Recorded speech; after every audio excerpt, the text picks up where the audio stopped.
عاملين ايه يا احباب؟ يا رب تكونوا بخير واموركم تكون تمام.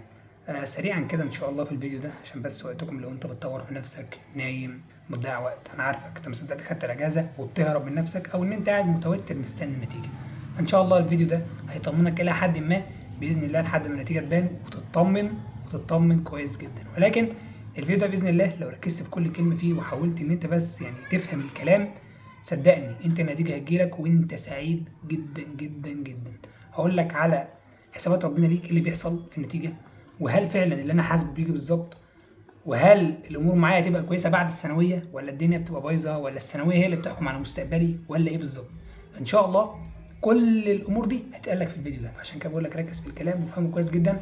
ولكن اهم حاجه ما تنساش تكسر الدعاء لاخواتنا ان ربنا ينصرهم، وكمان ربنا يهدينا ونفوق من الغفله اللي احنا فيها، لان فعليا الامر مش كويس جدا، والله ما كويس جدا. وربنا يا رب يسترها معانا ومعاكم. نبدا بسم الله. اولا، هل اللي انا بحسبه بلاقيه في النتيجه ولا لا؟ طيب انا هقول لك بصوره او طريقه تانية بس علشان ما احكمش على الكلام او اقول لك كلام انت تاخده كقانون او كحاجه ثابته. انا هقول لك اللي حصل معايا بالظبط. بعض المواد زي الكيمياء مثلا، انا كنت معتقد ان انا هنزل في الماده دي ما لا يقل عن 7 8 درجات، يعني اقل حاجه 7 و8 درجات، لان انا كنت غلطان حقيقي في 4 اسئله.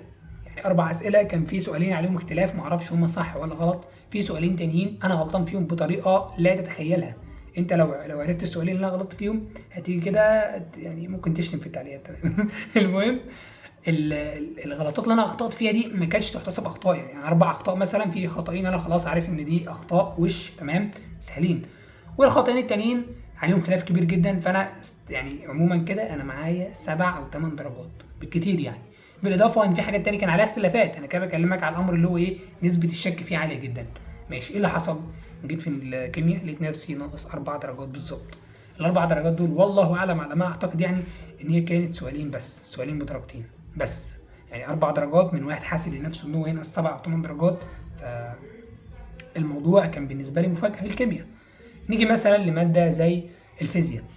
الفيزياء بصراحه انا برضو كنت حاسب لنفسي مجموع عالي شويه، يعني كنت حاسب ان انا اجيب مثلا من رينج 54 ل 55 في الكيمياء، لان برضو في بعض الاخطاء البسيطه اللي غلطت فيها. ولكن افاجئ بالصدفه، ما اعرفش حصل ازاي، لقيت نفسي ناقص 11 درجه في الفيزياء. ازاي؟ مش عارف، برغم ان انا مراجع وعارف اخطائي. يعني انا ما بقولكش ان انا ما اخطاتش، لا، انا عارف اخطائي اللي انا غلطان فيها. انا غلطت في مساله مقاومه، مساله تيار، كانت مساله في الحس، وكانت مساله تافهه بس انا غلطت فيها. مساله كانت في الليزر، كانت برضو محتاجه تركيز شويه كده، بس انا يعني قعدت افكر واعمل اوفر سيكنج في السؤال لحد ما غلطت فيه. فالمهم ان انا حاسب اخطائي لا تتعدى 8 اخطاء، يعني 4 اسئله مثلا، قصدي اربع درجات، 8 درجات، يعني هم 4 اخطاء، لو كل واحد ب2 يبقى اقصى حاجه انت 8. نزلت ل 11 ازاي؟ مش عارف. تقول لي ازاي؟ اقول لك والله ما اعرف بصراحه حصلت ازاي دي. نيجي لماده تانية.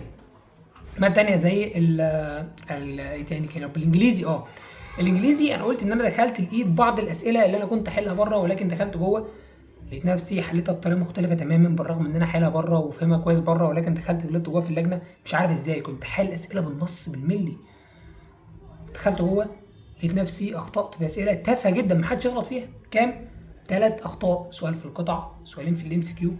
ف من 6 درجات او من 3 درجات ل6 درجات على حسب، ولكن عموما هيعدي ال3 درجات، لان اسئله القطعه كان فيها اسئله بدرجتين، وانا كنت متاكد ان السؤال اللي وقعت فيه كان بدرجتين. ولكن جيت ببص في النتيجه لقيت نفسي ناقص 3 درجات بس في الانجليزي. اختصار الموضوع، اختصار كلامي عشان بس الكلام كتير، ولكن انا حبيت اذكر لك المواقف اللي حصلت معايا. ولكن عموما يعني برضو بعد الكلام على الدرجات ده، الحمد لله النتيجه ظهرت. بصراحه انا ما كنتش متوقع حاجه ده خالص. النتيجه ظهرت، انا كنت متوقع نفسي ان انا هجيب درجات اعلى من كده، ولكن للاسف لقيت نفسي جايب درجات اقل من كده.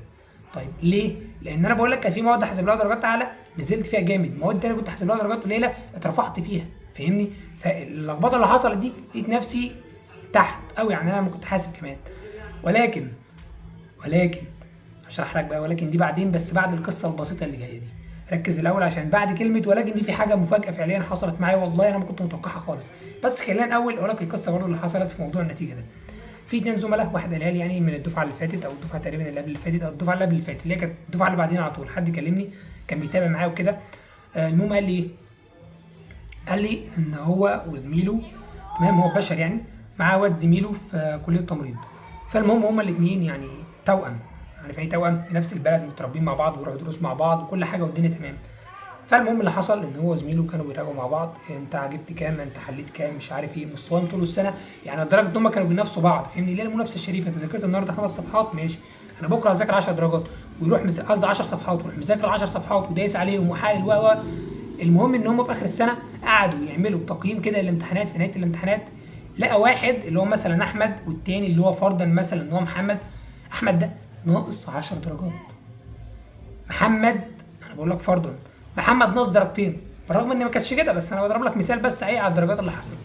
فانت لو هتفكر بالعقل وبالترتيبات كلها، بالرغم ان الاثنين مفيش حد هيخبس على الثاني ولا حاجه من الكلام ده، محمد ده خلاص مجموعه في السماء، احمد ده لا يا عم انزل بيه تحت يا عم، ده غلطان كتير فاهم. ولكن يشاء الله، احمد دلوقتي في كام؟ في بشري، تمام؟ ربنا يا رب يوفقه يكون دكتور كويس جدا. محمد في كليه تمريض، وحد شاطر طبعا في كليه تمريض. هتقول لي حصلت ازاي؟ اقول لك والله ما اعرف، الدرجات ظهرت، ده لقى نفسه كده وده لقى نفسه كده، تظلمات بقى وبتاع ولكن مفيش، فاهمني؟ فاللي هي مش بحساباتك خالص، انت الوضع اتحسب بالورقه والقلم والسؤال، لقى ده 2 وده 10، اللي هو حاسب 2 في تمريض واللي حاسب 10 لقى نفسه في كليه بشري، فاهمني؟ فالموضوع لا يقاس بحساباتك خالص، تمام؟ نيجي بقى للنقطه الثانيه، انا بقول لك الكلام ده حصل قدامي والناس حاجات لك وهم موجودين، يعني الاشخاص دي موجوده، انا مش بقول لك قصه من خيالي، تمام؟ وقلت لك اللي حصل معايا. نيجي بقى لنقطه ثانيه مهمه، انا قلت لك ولكن لما الدرجات ظهرت وكده، لما لقيت نفسي جايب الدرجات دي، قلت طب انا هتقول ايه؟ طيب يعني انا كنت حاسس نفسي درجات عاليه طبعا بقى، اللي هي نقطه الاحباط اللي بتيجي في البدايه دي، ولكن الحمد لله الحمد لله انا خلصت موضوع الساعتين بتاع النتيجه عدوا وخلصوا. خلاص انا اقتنعت ان ده رزقي، ده خلاص ده كرم من ربنا، اكيد في خير في الموضوع ده، انا مش زعلان ولا هتضايق، انا عملت اللي عليا والحمد لله، بس حتى اللي انا عملته موجود اللي انا بذلته ده كان رزق من ربنا، فانا لا املك لنفسي شيء، الحمد لله على كل حال وربنا يرزقني. جينا بقى لوضع التنسيق والدرجات وكده، على حسب اللي كان قدامي، انا رايح معهد فن صحي، يعني جاي لي كليه بيطري، تمام؟ فانا قلت لا انا مش هروح بيطري، انا اروح معهد فن صحي سنتين اشتغل واروق على حالي كده واظبط نفسي. بمناسبه معهد فن صحي، انا جهزت الفيديوهات بتاع الكليات ان شاء الله، وهحاول من بكره ان انا انزلهم، كل ما اجي انزلهم بيحصل معايا حاجه كده الدنيا تتلخبط معايا، بس ان انا احاول ان شاء الله من بكره الحاجه دي تنزل. المهم قلت خلاص انا سيستم نفسي على معهد فن صحي، اللي هي ابن خالتي اكبر مني في معهد فن صحي، يعني حاجه الحمد لله كويسه جدا يعني، وربنا يا رب يوفقه ويبقى في اعلى درجات كده. فقلت خلاص بقى انا اروح اسيستم معاه ونظبط امورنا كده، وتوكلت على الله انا رايح معهد فن صحي، شوف بقى كتب بقى ولا اكلم حد من هنا ومش عارف ايه، واظبط علاقاتي بقى. واتفاجئ ان انا بعد ما كتبت التنسيق، نتيجه التنسيق تظهر الاقيني طب اسنان بني سويف. فعليا انا ما كنتش متوقع، يعني انا حاطط التنسيق وانا مش متوقع، لدرجه ان انا مثلا وانا بحط التنسيق بعد اسنان اختصرت على طول نزلت على معهد فن صحي، فاهم اللي هو ايه، انا احط بشري واسنان بس يشغلوا مكان عشان انت بتكتب 75 رغبه، وبعدين اخش بقى على ايه، على معهد فن صحي ونبدا نكمل بقى رغبات. وكان علاج طبيعي برضو من الحاجات اللي انا كنت بامل وبدعي ان انا اجيبها علاج طبيعي، يعني فاهم، انا كنت مجهز نفسي المعهد فن صحي وعايز اروح معهد فن صحي، ولكن انا كنت بدعي ان انا اجيب علاج طبيعي بقى واظبط نفسي فيها والامور دي، فاهمني؟ فكانت هي مثلا في المقام الاول كانت بقى بشري اسنان ثم علاج طبيعي، ونزلت على معهد فن صحي على طول. ولكن الحمد لله الحمد لله ربنا اكرمني بطب اسنان، تمام؟ دي كانت حاجه سريعه عن النتيجه والتنسيق واللي بيحصل معاك بعد كده. في نهايه الكلام حابب اقول لك جمله بسيطه علشان بس اختصر الوقت وما اضيعش وقتك. نتيجتك والله العظيم ده رزق من ربنا، هتطلع تنزل تلف يمين شمال، تطلع تشيل جبال، تهد هضاب، تعمل اللي انت هتعمله، مش هتاخد غير نصيبك. اسالني انا في الكليه سنه قصرت فيها جبت فيها تقدير مش كويس، جيت في سنه الحمد لله ربنا قدرني ورزقني وقدرت اشد جامد جامد جامد، لقيت نفسي برضو مجموع مش كويس، بالرغم ان انا شديت وعملت اكتر من ناس كتير جدا، ولكن الحمد لله يعني انت ده رزقك، فاهمني؟ فخلاص انت ما دمت ان انت حاولت تحسن من نفسك والحمد لله ربنا قدرك وعملت اللي عليك، وفي الاخر لقيت الدرجه مش مرضيه ليك، يعني ممكن تبقى احسن من غيرك بكتير طبعا، ولكن مش مرضيه ليك، فده اتاكد ان فيها خير، فاهمني؟ ونيجي بقى للنقطة والرسالة الأهم معايا النهاردة في الفيديو. طبعا بعيدا بقى عن الدوشة والكلام اللي بيحصل حوالينا، أهم حاجة كنت بس إيه خدت الكلام كده. الحاجة المهمة والله يا شباب، والله والله والله مرة كمان، الثانوية العامة دي هي نقطة من البحر فعليا، هي سنة عادية في حياتك، ما هي إلا إن هي بتحطك في كلية معينة أنت ممكن بعد كده تعمل منها كارير شيفت أصلا. يعني أنت دلوقتي معظم الأطباء يا بيسافروا بره يا بيعملوا كارير شيفت، اللي متعلم أنا أعرف ناس في أسنان شغاله بماركتنج وديزاين وسابت اسنان اصلا فاهمني؟ فاللي هو انت ما تحكمش على نفسك ومستقبلك بالكليه اللي جايه لك، لا انا هجتهد، ما دمت انا شخص مجتهد اتوكل على الله، خلاص خلص الثانويه العامه راحت في 60 دقيقه، انا دلوقتي هشتغل في الكليه، لان اهم مرحله في حياتك هي الكليه، تمام. بره كمان اهم مرحله في حياتك هي الكليه. ده ما يمنعش ان انت بعد الكليه برضه تبقى مرحله مهمه، يعني فاهمني، انا ما بقتصرش نجاح على الكليه، ولكن هي خطوه مبدئيه ان انت تبدا تدوس وتنظم نفسك. تمام. وان شاء الله باذن الله طبعا لو انت متابعني على الانستا او على تيك توك، باذن الله طبعا منزلين مع بعضنا فيديوهات مهمه ونصايح وحاجات كده كتيره وتطوير ذات. فيبقى تتابعني علشان نشجع بعض كده ونظبط امورنا. وحاجه تانية كمان، لو بتدور على كورسات، منح، ايا كان الكلام ده كله، ده باذن الله ان شاء الله بينزل على جروب التليجرام. فاي حاجه هتلاقيها نزلت على طول على جروب التليجرام، فما تنساش تنضم لجروب التليجرام، هتلاقيه فوق تعليق مثبت. وبس كده، اتمنى ان ربنا يكبر بخاطركم ويرزقكم باللي انتوا عايزينه لو خير ليكم.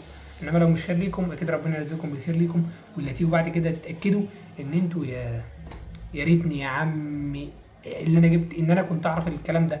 انا بتمنى ان انا ما كنتش مش عايز اجيب طب بشري يعني.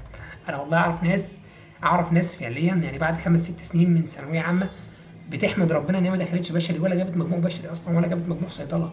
فاهمني.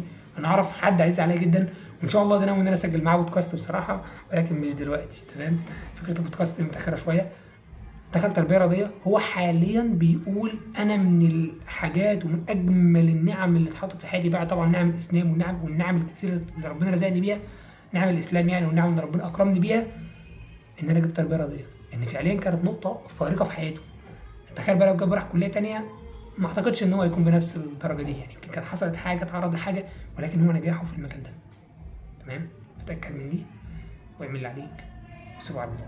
طبعا فاضل اللي عليك بقى ان انت تعمله كتبك اللي انت خلصتها بتاع سنه ثالثه ثانوي، حاول ان انت تاخدها تديها لاي حد انت تعرفه ويدعي لك، وهتكون صدقه جاريه ليك، هيذاكر منها طول السنه، فدي صدقه جاريه ليك تخليه يدعي لك ان ربنا يكبر بخاطرك في موضوع النتيجه. ما تنساش بقى تتابعنا عشان اي فيديو لاي ماده ينزل تشوفه، وربنا يا رب يكبر بخاطركم. السلام عليكم ورحمه الله وبركاته.